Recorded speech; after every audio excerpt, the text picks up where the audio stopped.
Movie inafungua tu na kutuonyesha bidada mmoja anayefahamika kama Zoa, anaishi ndani ya nchi ya Spain katika mji wa Barcelona. Bidada anapenda sana kushinda katika mitandao ya kijamii, lakini siku ya leo alipokea ujumbe katika WhatsApp yake ukimtaarifu kwamba amechaguliwa kuwa miongoni mwa watu ambao watakwenda kushiriki katika bonge la party itakayokwenda kufanyika katika kisiwa.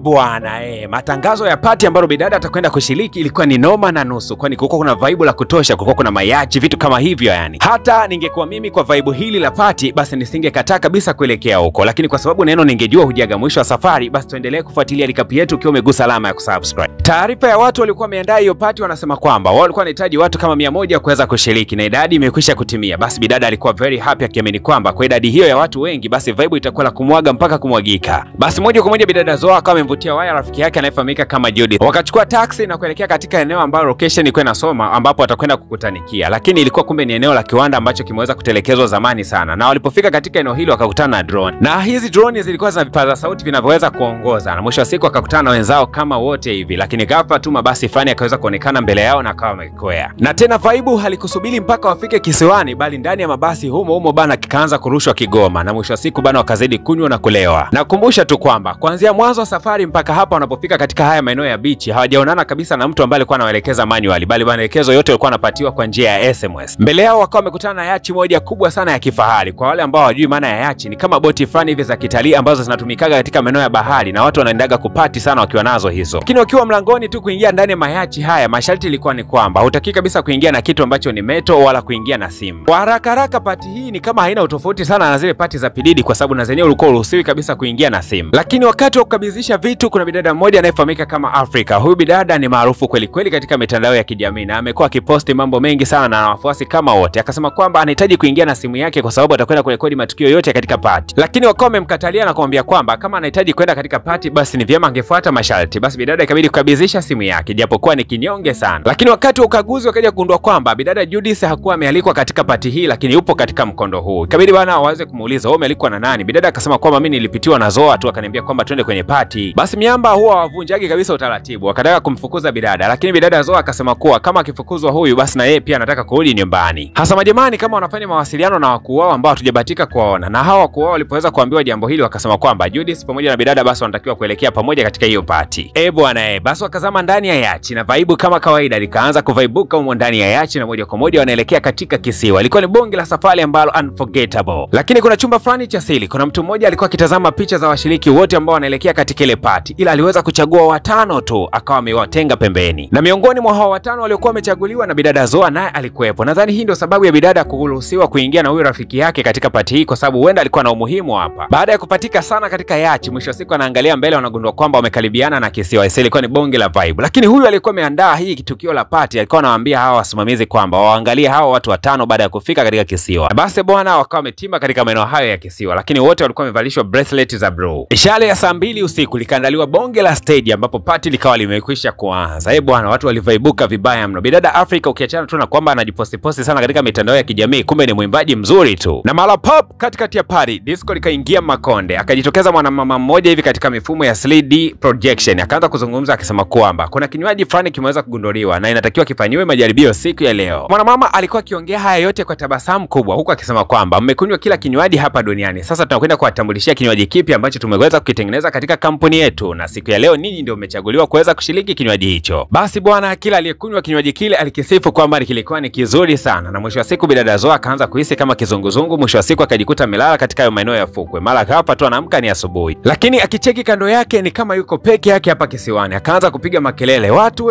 we jamani mko wapi? Mwisho wa siku akajitokeza wengine kama 4 hivi, lakini wengine wote hawapo. Swali likaibuka ni moja tu, kwa nini tumebaki hapa katika kisiwa na tuko 5 peke yetu? Lakini kitu ambacho wanakumbuka ni kwamba walipoweza kunywa kile kinywaji na wakajikuta tu wameweza kulala na pasipo kuelewa nini ambacho kilikuwa kinaendelea. Wameamka wako 4 tu au 5. Kabla hata mjadala hujafika mbali, kuna ile drone ambayo iliongozaga mwanzoni ikawa imeweza kujitokeza na ikaanza zaidi kuongoza katika maeneo haya. Watu ambao walikuwa waoga sana pale mwanzoni wakajikuta wameanza kuvutiwa na haya mazingira, kwani kulikuwa ni kuzuri kweli kweli. Ile drone ikawasogeza mpaka katika maeneo ambayo ni makazi ya watu na kaweza kukutana na watu wapya kabisa huku. Akasogea mbele bidada mmoja akajitambulisha na kisha akasema kwamba karibuni katika bustani ya Eden. Katika eneo hili ni kama mbingu ya duniani. Awali tulikuwepo 53 tuliweza kuchaguliwa kuja kuishi katika kisiwa hiki, na sasa mmeongezeka ninyi 5. Basi naamini kwamba tutakwenda kuishi maisha mazuri kabisa katika maeneo haya. Na wakumbusha kwamba katika kisiwa hiki ni marufuku kufanya kazi, ni kula bata tu na kwenda mbele. Lakini kuna mwamba mmoja anayefahamika anayefahamika kama Eric akasema kwamba au lazimishwi kubakia hapa. Kama unakuwa hujavutiwa napo na unahisi kama maisha ya kule duniani ndio mazuri kuliko ya huku, basi unaweza ukarudi katika boti ambayo inakujaga hapa kuja kuchukua watu ambao wameona kwamba hapafai kuweza kuishi. Lakini huyu bidada akasema kwamba pia tunafurahi sana kuweza kuwakaribisha, lakini mtatakiwa kuendelea kuvaa hizo bracelet za blue ili watu waweze kutambua kwamba nyinyi ni wageni wa heshima katika maeneo haya. Sahawa wageni watano ili wasete maisha ya kuzoeana sana ikabidi kutenganishwa na kila mmoja akapewa partner wake mpya wa kuweza kuishi naye hapa katika kisiwa. Bidada Zoa alipangiwa mwamba mmoja wa kuweza kuishi naye anaitwa Nicholas. Lakini bidada mwingine anayefahamika kama Claudia alionekana kuwa ni muoga sana wakati wote. Bidada huku Zoa bana anamshangaa huyu jamaa na kuona kwamba ni kama jamaa limekaa kisexy sana hili. Lakini huyu bidada Claudia alipokuwa kitazama kitanda cha bidada Zoa akaona kuna herufi fani zimeandikwa CF. Akaanza kuzitazama sana zile herufi zina maana gani. Hasa miongoni mwa wale watano waliochimba katika maeneo haya anafahamika kama Odo. Alimweza kumuona mtu mmoja hivi alikuwa ndani ya chumba akipunga mkono hivi kwa nje. Basi mwamba Odo akawa amevaa viatu vyake na moja kwa moja akawa anaelekea huko ambako bidada alikuwa anapungia mkono. Ila ghafla tu ikajitokeza drone na kuambia kwamba huu ni muda wa kulala, rudi ndani, fanya haraka sana. Kesho yake asubuhi sana hawa wageni watano kwa sababu walikuwa hawana uniform ikabidi kupatiwa uniform mpya kabisa ambazo zitakuwa zinafanania na hawa ambao walikuwepo hapa mwanzoni. Lakini wakati wa mazoezi mwamba Odo akaanza kuwafungukia wenzake kwamba jamani, mimi nahisi kama hawa watu wamekusanyika hapa ni kama kikundi cha watu ambao wanaabudu ama ni kikundi fulani cha watu ambao wanasali katika kanisa fulani hivi, kwa sababu kuna mtu alikuwa ananyoshia mkono sehemu sio alikuwa anaabudu sio alikuwa anafanya nini, lakini wakawa wamekosa majibu kwa sababu hakuna mtu akuweza kumuuliza maswali hayo. Mwisho wa siku bidada Zoa akaenda kumfuata yule mwanaume ambaye alikuwa anacheza na bidada Judy siku ya jana, akaanza kumuuliza kwamba bidada jana uliwezaje kuachana naye mpaka dakika hii leo yuko wapi? Hasa huyu mwamba Odo ni mtundu sana. Siku leo kama amechukua gari fulani hivi na anataka kutoroka katika haya maeneo ya kisi. Lakini kuna gari moja inayofanania sana na gari yake kaanza kumfukuzia mwamba na mwisho wa siku akawa anamwambia kwamba ni hatari kukimbiza gari katika mwendo huu, unaweza kaumia au kafa, sio vizuri. Okay sawa, huko anaendelea kutabasamu. Akaambiwa kiustarabu kwamba naomba urudi katika maeneo yako ya kambi. Mwamba akaja kugundua kwamba huenda hii bracelet ndio iliweza kumfanyia tracking device, yani kana kwamba alikuwa anaweza kutazama kila sehemu anayoelekea kwa sababu ya hii bracelet. Huku kambini leo walikusanyika katika mfumo wa duara na wakaambiwa kwamba wako huru kuweza kuzungumza chochote kile, na bidada zamu yake ndio ikawa inaweza kufika. Zoa alipoulizwa nini unataka kuzungumza akasema kwamba nataka nirudi nyumbani kwa sababu ndani nikutane na rafiki yangu anayefahamika kama Jude. Oh, Zoa usihofu, utakwenda kukutana nao, ni kitu cha rahisi kabisa kwa sababu tunakuaga na likizo pia katika kambi yetu hii. Kwa hiyo kingine ambacho nacho cha kuzungumza, bidada akasema kwamba nina mamangu ambaye alikuwa anasafa sana kutokana na madawa ya kulevya. Huwa anaendaga kumtembelea katika kituo cha malezi kwa sababu anatakiwa kuacha hayo madawa ya kulevya na tumempeleka katika kituo hicho anafanywa malezi. Lakini pia nimemisi sana dada yangu. Kumbe wakati bidada haya yote anayazungumza kuna mtu katika chumba cha siri anaandika kila kitu. Lakini dada yake na Zoa anayefahamika kama Gabi huku upande wa pili akapokea bonge la keki na hii keki ilikuwa na ujumbe kamili kabisa kutokea kwa bidada Zoa. Ila alipokuwa akisoma hii message akagundua kwamba kuna kitu kiko tofauti. Sababu mdogo wake Zoa hajawahi kukosa kabisa birthday yake. Lazima kuna shida hapa. Akajaribu kumpigia bidada Zoa lakini akashangaa kwamba bidada hapatikaniki kabisa. Bidada akapata hasira sana, akaingia katika chumba cha Zoa na kwenda kuvuruga kila kitu. Yaani mdogo wangu mimi unakosa katika birthday yangu na nitumia message alafu eti na kupigia simu upokee, akatupatupa kila kitu. Huku upande wa pili bidada Zoa akawa ameshtuka sana, ni kama alikuwa anaota ndoto pia hili tukio. Lakini ile time anageuza tu macho yake akaweza kumwona dogo mmoja hivi alikuwa amesimama kando yake na alikuwa akimtazama sana. Inaonekana wakati zote alizokuwa amelala huyu dogo alikuwa akimwangalia. Lakini bidada alipoweza kutoka nje akashangaa kuona kwamba yule mtoto alikuwa haonekani kabisa. Siku ya kesho yake bana zikaja taarifa njema ya kwamba siku ya kesho itakuja boti ambayo itatoa wasanii wote ambao wanataka kutoka katika eneo hili. Lakini mwamba Odo akasema kwamba mimi sijavutiwa kabisa na hili eneo kwa sababu ni kama kuna limit. Mimi nilikuwa nikiendesha gari hapa tu akaweza kunizuia. Mimi sipendagi limit katika maisha yangu. Na wakati mjadala huo mzito unaendelea wakaja kushtukia kwamba kuna wageni ni kama walikuwa wameingia ndani ya hiki kisiwa na walikuwa wameleta fani mizigo. Wao katika 2-3 kuunganisha doti wakaja kushtuka kwamba hawa wageni mpaka wameingia hapa ndani ya kisiwa lazima watakuwa wamekuja na boti. Wakawa wanafikiria kwamba waondoke na hiyo boti ambao wageni hawa wamekuja nayo, lakini wakaja kujifariji kwamba kwa sababu siku ya kesho boti inakuja haina shida. Lakini huyu mwamba Odo akasema kwamba jamani, nawasihi tuondoke na boti hii ya leo ambayo inakuja kubeba mizigo na kuleta mizigo hapa ndani. Nawaambia ukweli kabisa, huenda kesho tukakosa hiyo nafasi ya kuondoka katika hiki kisiwa. Lakini hakuna aliyeweza kumsikiliza mwamba. Waliona kwamba jamani kama na mapepe fulani hivi. Upande wa pili tunaonyesha bidada Zoa akiwa na mwamba Nicholas wanaendelea kudive katika maeneo haya ya kisiwa. Na kadri wanavyozidi kuzungumza sana ndivyo ambavyo uhusiano wao unazidi kukua zaidi. Kumbuka kwamba wazungu siku moja inatosha kabisa kwa wao kuanzisha mahusiano. Baada ya kutoka katika shughuli zenu basi kama kawaida nyakati za jioni huwa wanakutanika hapa na kutengeneza duara na kisha kila mmoja anaendelea kuzungumza chochote kile ambacho anakipenda. Siku ya jana ilikuwa ni siku ya bidada Zoa kuweza kuyazungumza yote ya moyoni mwake. Na leo ilikuwa zamu ya bidada mmoja ambaye akaanza kueleza kuwa aliwahi kupitia madhira fulani hivi katika maisha yake katika kampuni. Baada ya kuweza kumripoti mtu mmoja alikuwa anachafua mazingira, kitu ambacho kikamsababisha yeye kubakia katika kampuni lakini yule rafiki yake akafukuzwa kazi. Hii kitu ilimuumizaga sana lakini ilikuwa ni ya kusaidia wa jamii. Huyu madamu msimamizi katika hili eneo la kisiwa akampongeza sana kwa kufanya jambo hilo, lakini akatangaza kwamba wale 5 ambao wameweza kuingia wageni watakuwa na pati moja nzuri sana siku ya leo. Ni zile pati ambazo zinafanyika kwa mara ya kwanza kuwakaribisha watu wageni katika maeneo yote yale. Kama vile ambavyo ukiwa chuo unakaribishwa na mwaka wa kwanza unaambiwa welcome first year, kunakuwa na sherehe fulani hivi Kila mtu alianza kujiandaa kwa kuchagua viwalo ambavyo atakwenda kuvivaa nyakati hizo za pati. Lakini mwamba mmoja tu alikuwa na wasiwasi na hakuwa anajiandaa katika kitu chochote kile, alikuwa ni mwamba Odo. Hasa unadhani nini ambacho kinaendelea ndani ya hichi kisiwa? Ni kubaki na mimi katika episode ya pili, itakwenda kutupa majibu. Episode ya pili kama unavyoweza kuiona juu kabisa hapo imeweza kujitokeza kisha